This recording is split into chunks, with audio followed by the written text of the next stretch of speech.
Good morning class. Today we are going to discuss about mixture. Students, earlier to this we have discussed about pure substances where we have seen about elements and compound. Now we are going to deal with the detail of impure substances. Impure substance, that is mixture. So let us begin. Students, talking about mixture, so mixture can be defined as a material containing two or more substances in any proportion. Okay, it is called as a mixture. Students, जब हमने pure substances की बात की थी, whether it is element whether it is compound, तो हमने देखा था कि अगर हम एलिमेंट की बात करें तो वो भी प्योरेस्ट फॉर्म है और वो सिमिलर एटम्स से मिलकर बने हुए होते हैं. अगर हम कंपाउंड की बात करें तो वो मोर देन 1 या 2 एलिमेंट से मिलकर बने हुए होते हैं, लेकिन उनकी कंपोजिशन जो होती है वो फिक्स होती है. नाउ स्टूडेंट्स, मिक्सचर की बात करें तो आप देख सकते हैं ये भी ऐसे मटेरियल्स होते हैं जिनमें 2 या 2 से ज़्यादा सब्सटेंस होते हैं, बट इनकी प्रपोर्शन कुछ भी हो सकती है. Their proportion is not fix. So students, अगर इसकी कुछ बेसिक प्रॉपर्टी की बात करें तो mixture can be separated into constituent by simple physical method. Simple physical method से हम मिक्सचर के कंस्टिट्यूएंट पार्टिकल्स को सेपरेट कर सकते हैं.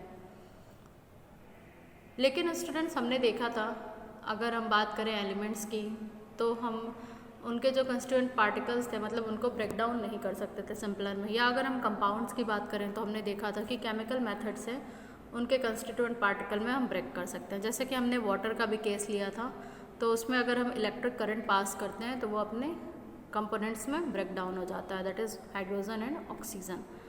बट मिक्सचर जो है सेपरेटेड होते हैं लेकिन फिजिकल मेथड के द्वारा. जैसे सपोज़ करिए स्टूडेंट्स, अगर एक जनरल एग्जांपल हम लेते हैं, सपोज़ करिए हम सैंड का सॉल्यूशन ले रहे हैं, तो इसमें वाटर है और सैंड है. ओके, अब इसको जब हमें 2 कंपोनेंट्स को सेपरेट करना है, हमें पता है 2 कंपोनेंट है, सैंड है और वाटर है, तो हम इसको डायरेक्ट फिल्टरेशन कर सकते हैं. फिल्टरेशन क्या हो गया? Physical method. फिल्टरेशन में हम एक बीकर लेंगे, एक कोनिकल फ्लास्क लेंगे, फिल्टर पेपर लेंगे, कोनिकल फ्लास्क में फिल्टर पेपर लगाएंगे और शेक करते हुए सॉल्यूशन को उसमें डालते जाएंगे धीरे धीरे. तो जो सॉलिड पार्टिकल है मतलब जो सैंड है जो नीचे बैठा हुआ है वो फिल्टर पेपर पे आ जाएगा और हमारा सॉल्यूशन इस तरीके से स्टूडेंट्स आप देख सकते हैं. इसमें हम एक कोनिकल फ्लास्क रख देंगे. ओके, इस पर हम फिल्टर पेपर रख देंगे और हम उस सॉल्यूशन को इसमें पोर करेंगे. सॉल्यूशन को जैसे ही पोर करेंगे तो जो लिक्विड है वाटर वो नीचे आ जाएगा और यहाँ पे सॉलिड मास इकट्ठा हो जाएगा. Now students, there are some more properties, that is the properties of mixture are properties of its constituent.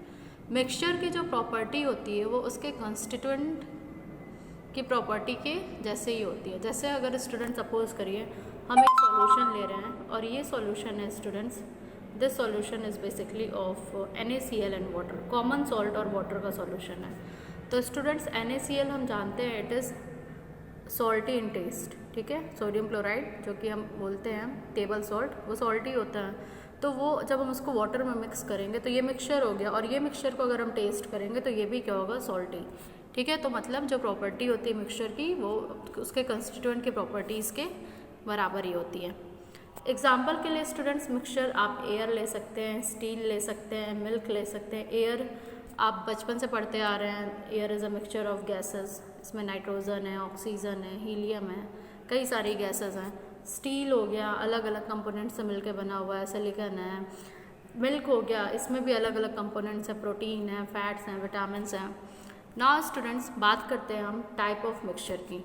So basically mixture जो होते हैं वो 2 टाइप्स के होते हैं. First is homogeneous mixture. सबसे पहला होता है होमोजेनस मिक्सचर. अगर हम होमोजेनस, होमो मतलब सिंगल, या हम बात करें यूनिफॉर्म कह सकते हैं, तो ऐसे मिक्सचर होते हैं which have uniform composition through out, मतलब जिसकी यूनिफॉर्म कंपोजिशन होती है पूरे सॉल्यूशन में, ठीक है. जैसे कि अगर आप एग्जांपल लीजिए स्टूडेंट शुगर सॉल्यूशन का, तो आप अगर एक सॉल्यूशन वाटर ले रहे हैं, इसमें आप शुगर के पार्टिकल्स को डाल रहे हैं और उसको शेक कर देते हैं अच्छे से, तो पूरे यूनिफॉर्मली वो क्या होगा, डिजॉल्व हो जाएगा। ठीक है, आप उसमें सेपरेट लेयर्स नहीं देख पाएंगे कि शुगर अलग लेयर में है, वाटर अलग लेयर में है। ठीक है, कुछ टर्म्स एंड कंडीशंस हैं। अगर आप बहुत ज़्यादा शुगर डाल देंगे तो फिर तो आपको लेयरिंग दिखेगी, लेकिन उस केस में हम अलग अलग चीज़ें पढ़ते हैं जो कि आप सॉल्यूशन में पढ़ेंगे कि सैचुरेटेड सॉल्यूशन क्या है, अनसैचुरेटेड क्या है, या सुपर सैचुरेटेड सॉल्यूशंस क्या है। यहाँ पे बस आपको इतना समझना है कि होमोजेनस का मतलब यूनिफॉर्म होगा। ठीक है, डिस्ट्रीब्यूशन।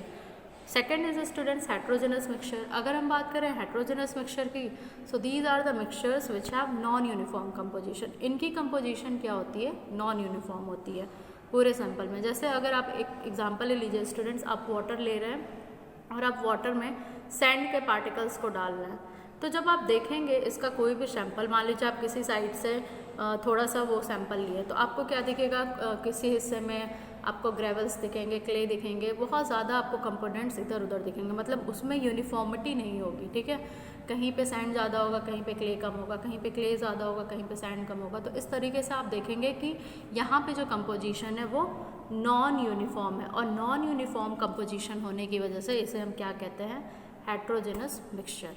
ओके, और इसका एग्जांपल आप देख सकते हैं स्टूडेंट, जैसे कि सैंड एंड वाटर है, या आप स्मोक भी दीजिए। अगर हम स्मोक की भी बात करते हैं स्टूडेंट्स, तो स्मोक भी क्या है, नॉन यूनिफॉर्म है। अगर आप स्मोक में देखेंगे तो कहीं कहीं बहुत ज़्यादा पार्टिकल्स होते हैं, डस्ट पार्टिकल्स होते हैं, या फिर आपके अदर जो गैसेस हैं, तो इनकी जो कंपोजिशन है वो यूनिफॉर्म नहीं होगी। So this is all about today's lecture. Thank you class.